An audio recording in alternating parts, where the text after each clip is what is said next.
Wow, hari ini Kang Warung kehabisan jajan, jadi saatnya mau refill jajanan lah. Menempuh perjalanan yang begitu jauh, melewati gunung, lewati lembah, sungai mengalir indah ke samudra. Kecret. Lah baik kali kadang Kang Warung satu ini ya kan. Oke, gujuk-gujuk tiba-tiba udah sampai aja ke grosir yang biasa aku belanja jajan. Saatnya kita comot-comot dulu apa aja yang mau diisi ke warung aku nanti. Ini aku ambil wapar yang eceran 2000-an, aku ambil 20 pieces lanjut. Beli juga bomban asam, ini gratis tempatnya. Habis itu aku comot-comot lagi apa-apa aja sambil mikir sambil comot-comot. Ini aku juga beli beberapa jajanan coklat dan juga snack-snack serta kerupuk. Kenapa aku lebih memilih grosir yang ini? Selain tempatnya bersih dan semua barang-barang itu tersusun rapi, di sini juga lengkap kali lengkap. Cari apa kalian? Mau cari apa kalian di sini? Cari apa? Tanya. Coba tanya kalian sama. Beras ada, gula ada, minyak ada, perbumbu-bumbuan juga di sini lengkap. Mau macam-macam nih di sini juga banyak kali macamnya, tinggal comot-comot aja soalnya semua udah disusun rapi, jadi kita tinggal tengok-tengok apa yang mau dibeli, tinggal masukkan keranjang, habis itu pulangnya lewat kasir. Paten nggak tuh kayak kita belanja ke minimarket. Selain tempatnya itu bersih dan tersusun rapi, di sini juga tempatnya lebar. Karena hari ini aku mau refill jajanan, jadi aku videoin khusus yang tempat jajanan aja ya. BTW bau puasa udah terasa. Ayo di sini siapa yang jadi kang kue? Di sini juga ada jual bahan-bahan kue juga lengkap ya guys.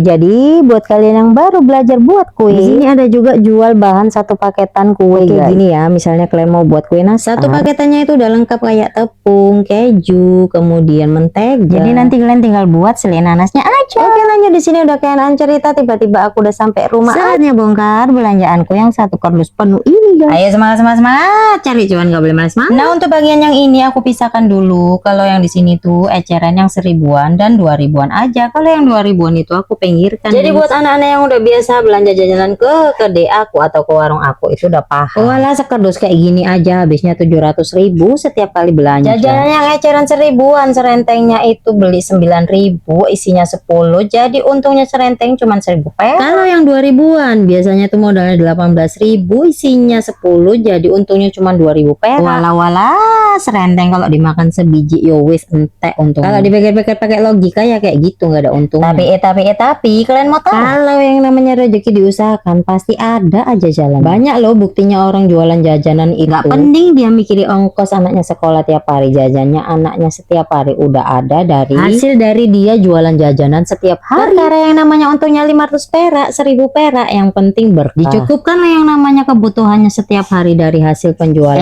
Kecret, sok bijak kali ini ya. Tapi itu memang kenyataan yang terjadi di lapangan pada saat ini. Jadi buat kalian yang mau mulai dan merintis usaha, mulai aja dengan modal yang ada sekarang. Gak usah malu, gak usah segan, gak usah grogi ataupun gak usah menye-menye. Yang penting beraksi aja dulu. Yang namanya usaha itu semuanya pasti berproses. Mau yang besar, mau yang kecil, mau yang sedang, mau yang menengah, semua butuh proses. Jadi jangan menyerah di awal ataupun di tengah-tengah, tetap maju. Kalau yang namanya baru mulai usaha dan baru buka usaha, pasti ya kan yang ditunggu-tunggu itu pembeli. Tenang kalian, tenang, aku udah pernah di posisi itu. Nanti kalau orang udah kenal, udah tahu apa aja barang-barang yang kita jual, pasti lama-kelamaan banyak juga pelanggan yang mau beli di warung kita. Yang penting pandai-pandai lah kalian ngatur keuangan. Kalau ada uang lebih, sisihkan dan kumpuli buat nambah-nambahi modal ataupun beli barang-barang yang masih kosong yang belum ada diredikan di warung kalian. Apalagi barang-barang umum yang biasanya dicari, harus ready stock, walaupun stoknya itu masih 1, 2 ataupun 3, tapi jangan sampai barangnya itu benar-benar kosong. Ya contohnya itu kayak sembako ataupun barang-barang pokok biasanya yang dicari orang. Kayak beras, gula, minyak ataupun sabun-sabun itu wajib ready stock di warung kalian. Kayak jajan-jajanan kayak gini pun sikit-sikit harus ada di warung kalian buat penarik pembeli. Anaknya beli jajan, mamanya belanja deh. Nah, itu sedikit taktik dari aku. Mana tahu kalian mau niru, silakan. Kalau nggak mau ya wes di skip wae. Kok repot. Aku dulu jualan juga modalku masih tipis-tipis kan. Belum punya warung kayak gini, aku jualannya juga di dalam rumah guys. Modal awal itu aku belikan beras, gula, minyak, cuman 3 macam itu aja yang aku jual. Kumpulkanlah modalku sedikit demi sedikit ya kan, aku sisihkan. Tambahkanlah modal itu tadi buat beli sabun-sabun, sampo-sampo, dan akhirnya bisa sampai kayak sekarang. Wes lah, udah capek aku curhat cerita-cerita sama kalian. Sampai jumpa di next video. Bye bye guys.